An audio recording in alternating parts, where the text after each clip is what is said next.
So back is one of the biggest muscles on your body. It's like literally half of your body. And a lot of times people can just recognize you when you have a big back from behind, right?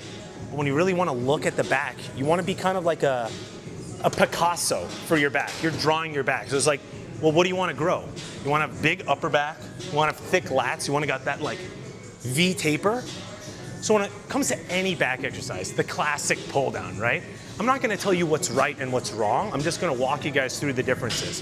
First of all, attachments. Let me show you what you can do with this one. Nothing's right, nothing's wrong, okay?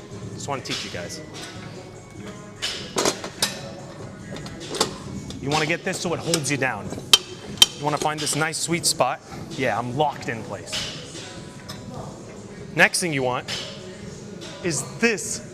This part of the exercise is really important to get that stretch. A lot of times people they'll do a pulling motion, they'll stop right here. What about all this?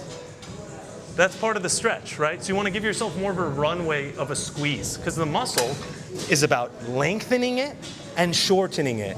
Kind of like an accordion when you're playing the piano, right? If you're just doing this part, you're not strengthening that part, right? Next thing, on almost any type of push or press, chest open. Not like in here. So you want to keep your chest open at all times.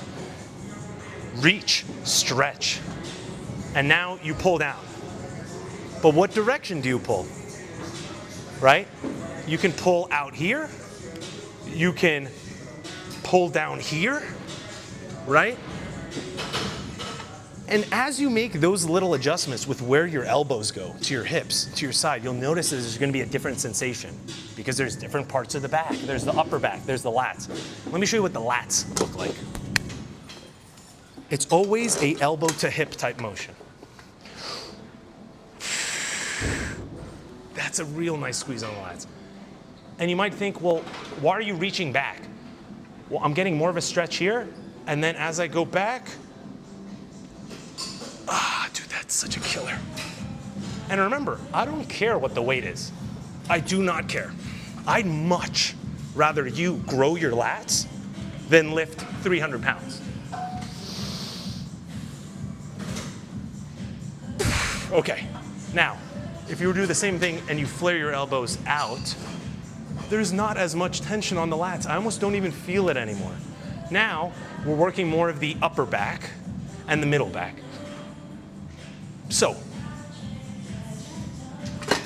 which one is right?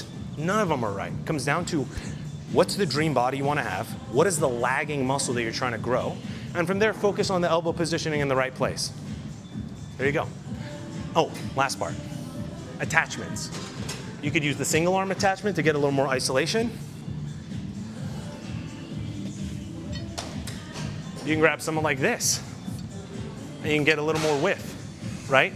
And you'll notice the orientation of your hand also impacts what muscle you grow.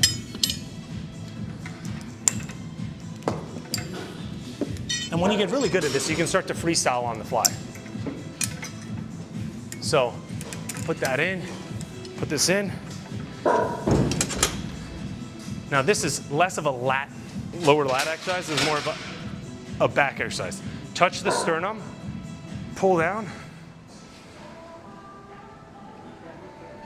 If you start realizing you can't get it anymore, drop the weight. You want to get a full range of motion. Reach.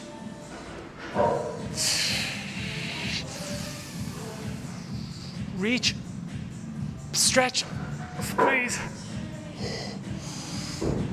Every time I look at one of my clients' lifting videos, I'm never looking at how much weight there is. I'm looking at how you're lifting. Are you accurate? Are you controlled? And are you going to failure? And as long as we do those three things, then we write the number down. Then we focus on the weight. Because then when those three pillars are met, then we can keep progressing this, or we can keep improving the number of reps. I'm not worried about the number of reps or what weight you're doing. If you're inaccurate, you're not controlled, and you're not going to failure. Because here's what's gonna happen. You're gonna get injured, and we all know what happens then. So there you go.